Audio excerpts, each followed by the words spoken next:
आखिर ब्रह्मा विष्णु महेश इन तीनों देवों में सबसे शक्तिशाली और सबसे बड़े देव कौन है? क्या ब्रह्मा जी सबसे शक्तिशाली एवं सबसे बड़े देव माने जाते हैं?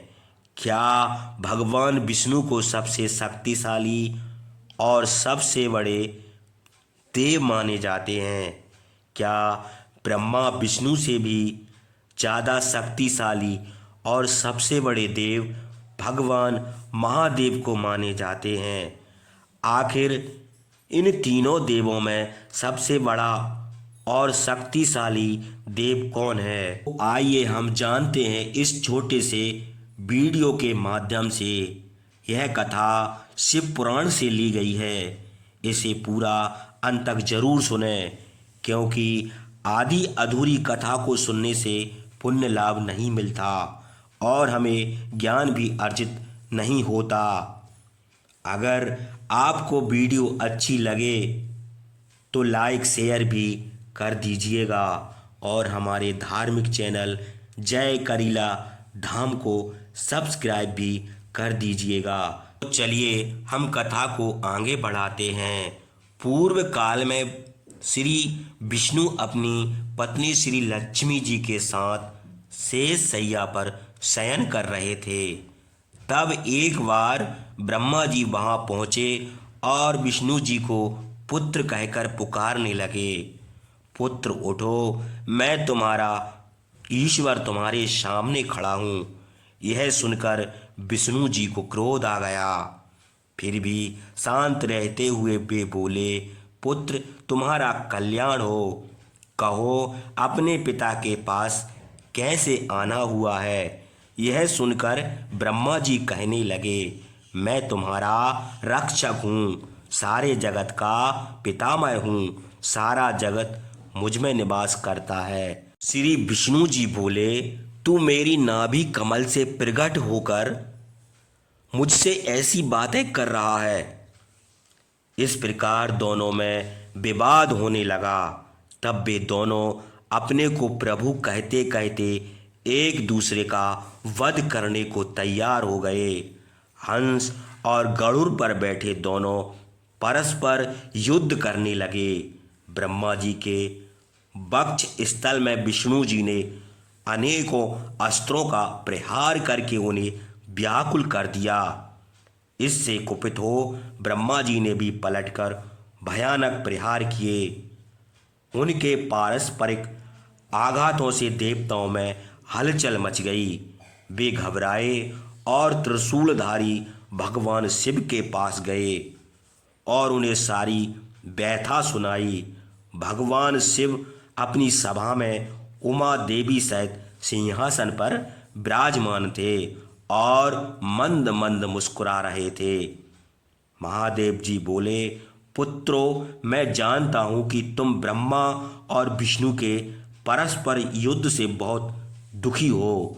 तुम डरो मत, मैं अपने गणों के साथ तुम्हारे साथ चलता हूँ।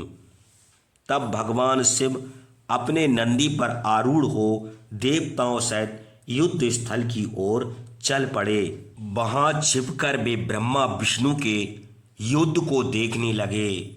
उन्हें जब यह ज्ञात हुआ कि वे दोनों एक दूसरे को मारने की इच्छा से महेश्वर और पशुपात अस्त्रों का प्रयोग करने जा रहे हैं, तो वे युद्ध को शांत करने के लिए महाअग्नि के तुल्य एक स्तंभ रूप में ब्रह्मा और विष्णु के मध्य खड़े हो गए। महाअग्नि के प्रकट होते ही दोनों के अस्त्र स्वयं ही शांत हो गए। अस्त्रों को शांत होते देखकर ब्रह्मा और विष्णु दोनों कहने लगे कि इस अग्नि स्वरूप स्तंभ के बारे में हमें जानकारी करनी चाहिए। दोनों ने उसकी परीक्षा लेने का निर्णय लिया। भगवान विष्णु ने सूकर रूप धारण किया और उसको देखने के लिए नीचे धरती में चल दिए। ब्रह्मा जी ने हंस का रूप धारण करके ऊपर की ओर चल दिए। पाताल में बहुत नीचे जाने पर भी विष्णु जी को स्तंभ का अंत नहीं मिला। अतः वे वापस चले आए। ब्रह्मा जी ने आकाश में जाकर केतकी का फूल देखा। वे उस फूल को लेकर विष्णु जी के पास गए। विष्णु ने उनके चरण पकड़ लिए। ब्रह्मा जी के छल को देखकर भगवान शिव प्रकट हुए। विष्णु जी की महानता से शिव प्रसन्न होकर बोले, हे विष्णु जी, आप सत्य बोलते हैं, अतः मैं आपको अपनी समानता का अधिकार देता हूँ। और महादेव जी ब्रह्मा जी के छल पर अत्यंत क्रोधित हुए। उन्होंने अपने त्रिनेत्र तीसरी आंख से भैरव को प्रकट किया और उन्हें आज्ञा दी कि वह तलवार से ब्रह्मा जी को दंड दे। आज्ञा पाते ही भैरव ने ब्रह्मा जी के बाल पकड़ लिए और उनका 5वां सिर काट दिया। ब्रह्मा जी डर के मारे कांपने लगे। उन्होंने भैरव के चरण पकड़ लिए तथा क्षमा मांगने लगे। इसे देखकर श्री विष्णु ने भगवान शिव से प्रार्थना की, आपकी कृपा से ही ब्रह्मा जी को 5वां सिर मिला था, अतः आप इन्हें क्षमा कर दें। तब शिव जी की आज्ञा पाकर ब्रह्मा को भैरव ने छोड़ दिया। शिव जी ने कहा, तुमने प्रतिष्ठा और ईश्वर तत्व को दिखाने के लिए छल किया है, इसलिए मैं तुम्हें शाप देता हूँ कि तुम सत्कार, स्थान व उत्सव से विहीन रहोगे। ब्रह्मा जी को अपनी गलती का पछतावा हो चुका था। उन्होंने भगवान शिव के चरण पकड़कर क्षमा मांगी और निवेदन किया कि वे उनका 5वां सिर पुनः प्रदान करें। महादेव जी ने कहा, जगत की स्थिति को बिगड़ने से बचाने के लिए पापी को दंड अवश्य देना चाहिए ताकि लोक मर्यादा बनी रहे। मैं तुम्हें वरदान देता हूँ कि तुम गणों के आचार्य कहलाओगे और तुम्हारे बिना यज्ञ पूर्ण नहीं होगा। फिर उन्होंने केतकी के पुष्प से कहा, अरे दुष्ट केतकी पुष्प, अब तुम मेरी पूजा के अयोग्य रहोगे। तब केतकी पुष्प बहुत दुखी हुआ और उनके चरणों में गिरकर माफी मांगने लगा। तब महादेव जी ने कहा, मेरा वचन तो झूठा नहीं हो सकता, इसलिए तू मेरे भक्तों के योग्य होगा। इस प्रकार तेरा जन्म सफल हो जाएगा।